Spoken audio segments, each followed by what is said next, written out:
audio on demand from Vision Christian Media. Exploring faith and the future. Neil Johnson and Bible teacher Dr. Kameel Majdali. Looking at it from above, looking at it from below, we've been discussing issues to do with the culture war.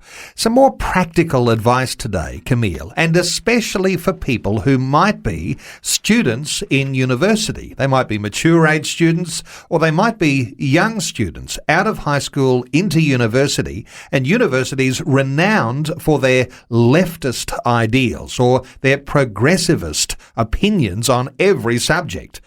How do you handle yourself when you are a Christian and you're studying in university? Well, I believe I have good news. For those that have a conservative biblical Christian viewpoint and you end up going to a secular university, first of all, you better realize that most of them have left-leaning progressivism as their prevailing worldview. I went to such a university. Not only was it progressivist, but it was also a moral Babylon. In other words, it was a free-for-all. Well, they tend to be that way anyway, but in my day, it was more than usual. I was a baby Christian, Neil. How on earth did I survive? Well, I did survive, and I even thrived. In fact, I grew spiritually, amazingly, in such a dark atmosphere. But again, where iniquity abounds, the grace of God abounds even more.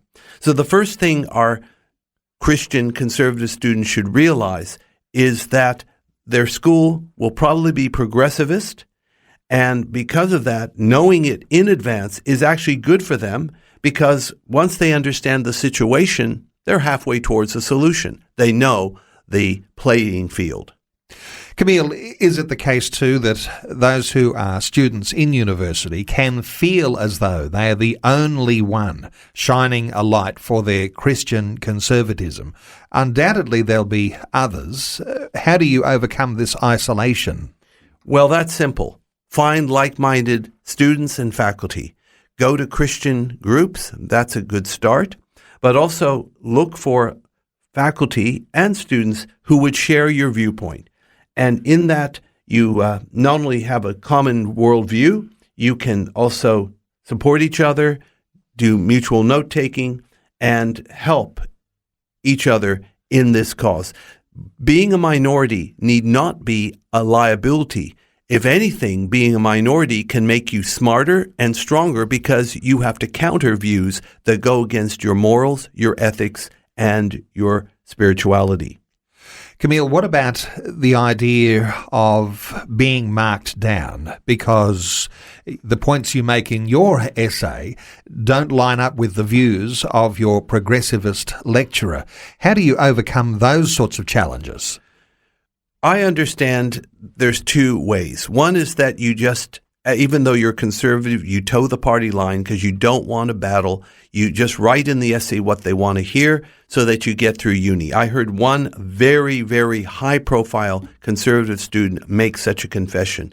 I understand why they did that, but it doesn't always have to be that way. You can actually state your own opinion, and if you can back it up and you're well-sourced, technically they should respect that. However, if the faculty do not, and they, in your opinion, have marked you down for making a wise stance and a principled stance, know your rights. There are places of appeal and recourse. There's even such a thing as having your papers remarked by somebody else. I saw this firsthand happen, and the student that was failed ended up getting a high mark by being remarked by a more level-headed faculty member. Know your rights. This could be invaluable if ever you are challenged.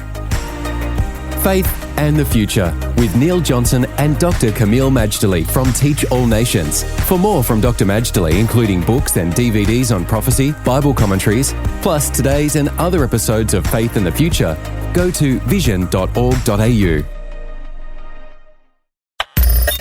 Thanks for taking time to listen to this audio on demand from Vision Christian Media.